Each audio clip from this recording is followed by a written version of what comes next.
SA 12. Bienvenidos al Seminario Reina Valera. Yo soy Gilberto Aves, rector del Seminario Abierto, y esta es la lección número 12 de la materia Sinopsis del Antiguo Testamento, cuyo tema es Segunda de Reyes. Una vida derrochada. Pedimos la bendición de Dios sobre el estudio de su palabra. Empecemos. Segunda de Reyes, una vida derrochada. Por Ray C. Stedman. En la Biblia hebrea los libros de Primera y de Segunda de Reyes están combinados en un solo libro de Reyes. Se les llama apropiadamente Reyes por el hecho de que relata las vidas de varios gobernantes del reino de Dios, comenzando por Saúl y David, hasta la división del reino bajo Roboam, el hijo de Salomón. A continuación, estos dos libros siguen el curso de las diversas dinastías en Israel, el reino del norte, y la única dinastía de la casa de David en el reino del sur de Judá. En cada uno de estos casos, la luz se concentra siempre sobre el rey, y es lo que hace el rey en relación con Dios lo que determina cómo le va a la nación. El carácter del reino lo decide en gran medida el carácter del rey. Cuando el rey andaba con Dios en obediencia y humildad, adorando y obedeciendo a Dios en el templo de Jerusalén, o posteriormente en Samaria en el reino del norte, la bendición de Dios, manifestada en forma de prosperidad y de victoria, caía sobre el reino. Pero no había semejante bendición para el reino del norte porque no tenían reyes santos, pero en el reino del sur, en la casa de David, se obtenía la victoria y había prosperidad cuando los reyes santos aparecían de vez en cuando. Las lluvias caían a su debido tiempo, crecía la cosecha y florecía la economía de la tierra. Obtenían la victoria sobre sus enemigos, incluso cuando éstos se aliaban en su contra, consiguiendo siempre la victoria cuando el rey caminaba con Dios. Pero cuando el rey desobedecía y adoraba a otros dioses, de inmediato había hambre, sequías e invasiones y la tierra padecía situaciones muy difíciles y extremadamente graves.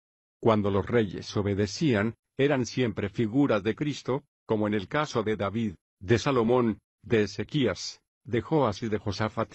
Pero cuando desobedecían eran imágenes o figuras del anticristo, del hombre de pecado que aún ha de aparecer en la tierra. Jesús mismo le dijo a Israel refiriéndose al anticristo: «Yo he venido en nombre de mi Padre y no me recibís. Si otro viene en su propio nombre, a aquel recibiréis». Juan 5, 43. Es precisamente este hombre de pecado, la quinta esencia del mal humano, el que representan estos reyes de Israel y de Judá al desobedecer a Dios. El hecho que hace que estos libros resulten siempre fascinantes para nosotros es que este reino de Israel es una imagen del reino que es nuestra propia vida. La nación de Israel fue especialmente escogida de entre las naciones para que representase la vida humana individual. Dios escogió a Israel, que no ocupó un lugar destacado ni obtuvo el favor de Dios gracias a sus propios esfuerzos, porque fue Dios el que escogió a esta nación. Él fue quien la formó, la moldeó y produjo una nación que habría de convertirse en una muestra para el mundo entero de lo que Dios está dispuesto a hacer en cualquier vida en particular. Al leer estos libros, nos encontraremos en el centro mismo de los problemas, de las bendiciones y de las posibilidades que se reflejan en estos libros de los reyes. Desde el principio mismo hubo dos divisiones en la monarquía, algo que sucedió también bajo el reinado de David. Al principio de ocupar David el trono, durante los primeros 7 años solo fue rey de Judá, y no fue hasta después de haber transcurrido ese período de 7 años cuando se convirtió en rey sobre ambas divisiones de la nación. La división entre las 10 tribus en el norte y las 2 tribus de Judá y Benjamín en el sur, donde estaba Jerusalén, existió desde el principio mismo. La intención es que fuese de este modo, pero debían de estar todas bajo un solo rey y son una representación de las divisiones en la vida humana. Todo el mundo sabe que existen dos divisiones evidentes en la vida humana. En primer lugar, tenemos el cuerpo, del que somos tan conscientes y que siempre llevamos con nosotros. Nos pasamos el tiempo cuidando de él, arreglándolo, vistiéndolo, pintándolo y quitándole la pintura y haciendo todo cuanto podemos para que tenga un buen aspecto. Por desgracia, nos da la impresión de que nos pasamos una gran parte de la vida cuidando de nuestro cuerpo, pero como es natural, todo hombre es algo más que un cuerpo. Está también el alma, la parte invisible que contiene la personalidad y que ha desaparecido de un modo tan evidente cuando nos encontramos ante el vacío de un cadáver y la terrible tragedia de la muerte. Estos dos reinos son una representación de las dos divisiones de la vida. Las 10 tribus del norte representan el cuerpo, mientras que Judá y Benjamín, las 2 tribus del sur, representan el alma. Fue en el reino del sur donde se encontraba la capital, es decir, Jerusalén, y el templo estaba en esta ciudad y Dios habitaba en él. Sabemos, por lo que nos dicen las Escrituras, que en la vida humana no solamente existen el cuerpo y el alma, sino que dentro del alma, y tan íntimamente relacionado con ella que solamente la palabra de Dios puede dividir el alma y el espíritu, se encuentra la morada de Dios. Es ahí donde el Espíritu Santo reside al entrar en el corazón humano. Cuando esto sucede, el hombre es exactamente como Dios quería que fuese. Sin que el Espíritu Santo more en el espíritu humano, el hombre es solo un ejemplo incompleto de lo que debe de ser, pero cuando el Espíritu Santo de Dios viene a morar en él, viene a ocupar su lugar de residencia en el espíritu humano, que es el templo del cuerpo. El Nuevo Testamento nos presenta una imagen de ello, cuando se nos dice que nuestros cuerpos son templos del Espíritu Santo, como a 1 Corintios 6, 19. Si permitimos que el Espíritu de Dios more en nuestro espíritu humano, gobierna nuestra alma, pudiendo de ese modo amoldar y controlar el cuerpo y la vida exterior. Este templo del Espíritu estaba en Jerusalén y toda la adoración del reino debía tener lugar allí, no siendo nunca el propósito que se celebrase en ningún otro lugar. Dios había puesto su nombre en el templo de Jerusalén y, de la misma manera, en cada ser humano el espíritu humano ha de ser el templo, el lugar donde se celebra la alabanza. ¿Recuerda usted lo que el Señor Jesús le dijo a la mujer que estaba junto al pozo acerca de la naturaleza de Dios? Dios es espíritu y es necesario que los que le adoran, ¿dónde? Le adoren en espíritu y en verdad. Juan 4, 24. Él puede encontrar a muchos adoradores que le alaban con el alma, mediante una adoración que solo sale del alma y de los sentimientos, pero no está interesado en esta clase de adoración. Él quiere que la adoración brote de la parte más profunda de la naturaleza humana, del espíritu, y el templo es la figura de este espíritu. En su reino la voluntad es el rey y nada puede suceder en su reino a menos que pase antes por la autoridad de su voluntad. Por lo tanto, lo que hace su voluntad es determinar cómo será su vida.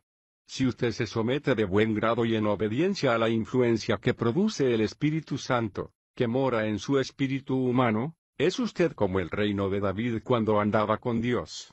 La tierra florecía en abundancia y prosperidad y la influencia de ese pequeño reino se extendió hasta los últimos rincones de la tierra, pero sí, como en muchos de los siguientes reyes, camina usted en desobediencia. Si su voluntad se muestra desafiante y está en contra de las cosas de Dios, si rechaza usted su soberanía y su dominio sobre su vida, entonces la misma clase de invasiones malvadas que tuvieron lugar en el reino se producirán en su vida y ya no tendrá usted fuerzas para rechazar las corrupciones internas que arruinarán e infringirán su pérdida en su vida y en las vidas de las personas sobre las cuales ejerza usted una influencia, por lo que el reino queda en ruinas. Al seguir el curso de esta ruina nos damos cuenta de que Salomón, el hijo de David, introdujo el principio que fue el origen del deterioro del reino, enamorándose de la hija del faraón. No había nada de malo en que se enamorase, Dios lo aprueba, pero había algo decididamente malo en que se enamorase de la hija de faraón, que era el rey de todo Egipto, el lugar en el que Dios, en su gracia y poder, redimió a su pueblo. Egipto representa siempre en las Escrituras una figura o una imagen del atractivo que tiene el mundo para el corazón humano. Cuando Salomón llevó a la hija del faraón a su palacio, se abrió la puerta al establecimiento de alianzas con otras hermosas mujeres de las tribus de alrededor de Israel y no tardó en tener a 1000 esposas y juntamente con ellas sus ídolos. El reino comenzó a deteriorarse bajo el reinado de Salomón porque permitió que el mundo le sedujese y le fascinase, haciendo que su corazón se alejase del templo, donde debía haberse centrado su alabanza, y puede usted hallar un paralelismo con su propia vida. A continuación Roboam, el hijo de Salomón, de hecho dividió el reino, de modo que las 10 tribus del norte fueron separadas de las otras 2 tribus y se estableció un reino aparte en el norte. Si el reino del norte es representativo, como he sugerido, del cuerpo del hombre. Entonces, cuando nuestro espíritu pierde la comunión con el Espíritu Santo en su interior, no pasa mucho tiempo antes de que el cuerpo comience a desintegrarse. La indulgencia de la carne domina y a continuación empiezan a practicarse actos corporales inmorales, como nos dice el primer capítulo de Romanos. A continuación vino Jeroboam, el hijo de Roboam. Fue Jeroboam el que introdujo este gran pecado por el que era conocido el reino del norte. Jeroboam colocó 2 terneros en Betel y en Dan a fin de convertirlos en centros de adoración. Recuerde que cuando los israelitas estaban junto al monte Sinaí y Moisés había subido a la cima de la montaña para recibir la ley, Aarón el sacerdote dirigió al pueblo en la construcción de un ternero de oro, que empezaron a adorar y encima le llamaban Jehová. Ex. 32:2.5. No quería decir eso que estuviesen negando a Jehová, su Dios, sino que le estaban representando falsamente en la figura de estos 2 terneros de oro y dijo: He aquí tus dioses, oh Israel. Adorad aquí. Primera Reyes 12:28. Esto representa esa forma de santidad que niega el poder de Dios. Es una conformidad exterior con la fe cristiana, pero que carece de la respuesta interior del Espíritu. Es posible dar la impresión de ser un buen cristiano, de hecho hasta tal punto que pueda usted engañar a todo el mundo, menos a Dios. Puede usted asistir a la iglesia, puede ponerse de pie cuando lo hace todo el mundo, sentarse cuando lo hacen los demás, sujetar el himnario como es debido, puede usted inclinar su cabeza también como es debido y en el momento oportuno, pero interiormente no haber un espíritu de adoración. Esto es exactamente la imagen que se nos ofrece aquí sobre la adoración que introdujo Jeroboam, el hijo de Nabat, en el reino del norte. A partir de ese momento estos 2 reyes, David y Jeroboam, se convierten en los representantes de los 2 principios espirituales que se siguen en los 2 reinos y se convierten en la vara de medir de los reyes que les sucedieron. Leemos una y otra vez en estos libros acerca de un rey que o bien seguía en los caminos de David, su padre, sirviendo al Señor su Dios, derrumbando todos los ídolos y eliminando la adoración falsa y abominable en la que había caído Israel, o dice que seguían los caminos de Jeroboam, hijo de Nabat, que fue el causante de que Israel se prostituyese tras los dioses que Jeroboam había establecido. En esos momentos no había en Israel, el reino del norte, reyes santos. No había más que una continua sucesión de reyes que asesinaban a sus predecesores con el fin de quedarse con el trono, pero de vez en cuando, intervenía Dios en su gracia enviando a profetas, en un esfuerzo por detener la caída del reino del norte. En Judá, el reino del sur, había unos cuantos reyes santos y estos reyes se destacan como luces en medio de la oscuridad, siendo los principales Josafat, Joas, Ezequías y Josías. Durante todo ese tiempo de decadencia Dios realizó varios esfuerzos por acabar con la corrupción y la decadencia del reino, que dependían principalmente del ministerio de Elías y de Eliseo. Los libros de los reyes son especialmente notables por el ministerio de estos 2 poderosos profetas de Dios. Dios no le habló nunca a la nación por medio de un rey. Usó al rey para gobernar, para controlar y para administrar justicia. La vida y el carácter del reino eran debidos al carácter del que era reflejo el rey. Cuando Dios quería hablarle a la nación, enviaba a un profeta. Osea, Amós, Joel, Isaías y Jeremías también fueron profetas que llevaron a cabo su ministerio en estos reinos, pero los únicos que aparecen en Primera y Segunda de Reyes son Elías y Eliseo.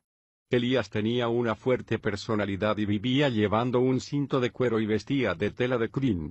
Era una persona que llevaba el pelo ralo, de aspecto sucio y debía tener aspecto de ser un personaje enérgico y duro. Se encontró una y otra vez, cara a cara con el rey con el propósito de transmitirle un mensaje de juicio y su vida estuvo en peligro en muchas ocasiones, pero era un hombre fiel y Dios le protegía. Nos encontramos con la maravillosa historia de cómo se halló ante 400 sacerdotes de Baal en la cima del monte Carmelo y él solo desafió el poder de aquella abominable adoración en Israel. Primera Reyes 18:20. Elías les desafió a someterse a una prueba para ver quién conseguía que descendiese fuego del cielo. En una escena realmente extraordinaria, cuando el Señor Jesús vino a Israel, fue durante un período de decadencia y de corrupción, como lo había sido cuando Elías vino a la nación. Herodes ocupaba el trono como vasallo de Roma. El puesto de sumo sacerdote había caído en mano de los saduceos, que eran los racionalistas de aquellos días, y habían convertido el templo en un lugar de corrupción y de comercio, y hasta la nación estaba pasando por tiempos sombríos y amargos. El ministerio del Señor Jesús en el Israel oficial estaba en poder de Elías, que comenzó su ministerio limpiando el templo, haciendo un látigo de cuerdas y con su brazo desnudo y los ojos que despedían fuego. El dulce y sumiso Jesús echó a los cambistas del templo, volcando sus mesas y tirando sus cosas al patio. Eso marcó además el final de su ministerio con el juicio clamoroso de la Israel oficial. Pero el ministerio de nuestro Señor, a nivel individual, era el ministerio llevado a cabo por Eliseo. Era el ministerio de la gracia, de una dulzura simpática, de una ternura compasiva y de una actitud de ayuda. Aquí tenemos otra interesante comparación, en el hecho de que Eliseo parece ser además una imagen del ministerio realizado por el Espíritu Santo en la iglesia después del día de Pentecostés, además de que el ministerio de Eliseo empezó con un hombre que asciende al cielo. El primer milagro que realizó representa el ministerio del Espíritu Santo, al echar sal al agua y endulzarla. El milagro relacionado con la sal y el del aceite que fluía constantemente, que es otro símbolo del Espíritu Santo, y el milagro del agua que apareció de repente sobre los campos resecos y yermos presa del hambre, son todos ellos imágenes del Espíritu Santo. Estaba también el milagro de la resurrección, cuando murió un niño pequeño y resucitó de los muertos al poner Eliseo su vara sobre él y respirar sobre su cara, que era la resucitación boca a boca, pero era una auténtica resurrección. Eliseo realizó milagros como la curación de la lepra y la alimentación de 1000 o más personas y la recuperación de la cabeza del hacha perdida, haciendo que flotase sobre la superficie del agua. Los milagros continuaron incluso después de que estuviese muerto y enterrado. Un grupo de hombres que estaban intentando disponer de un cadáver se vieron de repente sorprendidos por un grupo de bandidos. Echaron el cadáver en la sepultura de Eliseo y cuando el cuerpo del hombre muerto tocó los huesos de Eliseo, éste volvió de nuevo a la vida. ¿Por qué? Todo esto representa el ministerio del Espíritu Santo en una vida decadente, intentando ganar de nuevo un corazón que se ha dejado arrastrar gradualmente por la ceguera y lo sombrío de la corrupción. Incluso cuando todo parece estar muerto y perdido para siempre, el Espíritu Santo puede transformar la muerte con solo tocarla. El libro de Segunda de Reyes sigue el curso de la decadencia de estos reinos y el primero de ellos es el de Israel, que es llevada cautiva a Asiria. Bajo el reinado de Salmanasar el reino del norte es llevado a una cautividad total y definitiva, como leemos en el capítulo 17 2.13-18. Jehová advertía a Israel y a Judá por medio de todos los profetas y de todos los videntes diciendo: Volveos de vuestros malos caminos y guardad mis mandamientos y mis estatutos, conforme a toda ley que mandé a vuestros padres y que os envié por medio de mis siervos los profetas, pero ellos no obedecieron, sino que endurecieron su cerviz, como la cerviz de sus padres, los cuales no creyeron en Jehová su Dios. También desecharon sus leyes y el pacto que él había hecho con sus padres, y sus amonestaciones con que los había amonestado. Fueron tras la vanidad y se hicieron vanos.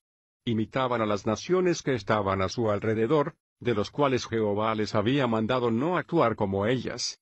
Abandonaron todos los mandamientos de Jehová su Dios, se hicieron 2 becerros de fundición y un árbol ritual de acera, se postraron ante todo el ejército de los cielos y sirvieron a Baal.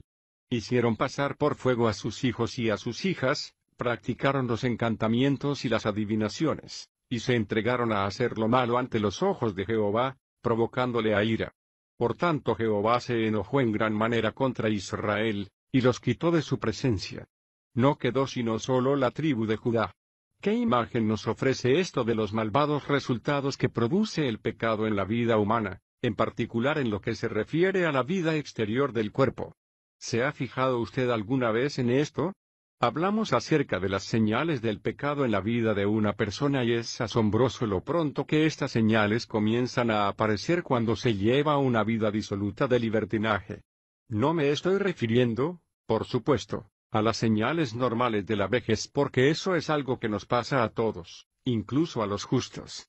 Todos tenemos que pasar por la calvicie, las bifocales, los puentes en la boca, la barriga prominente y los callos, que no son más que señales normales de decadencia.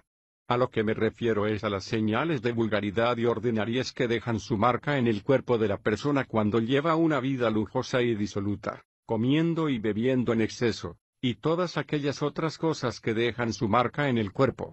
Lo primero que se estropea es el cuerpo, de la misma manera que Israel fue, en este caso, la primera en verse afectada. La próxima fue Judá, que se frenó su decadencia durante un tiempo gracias a la gloriosa vida de Ezequías, que surgió de en medio de aquella vida sombría.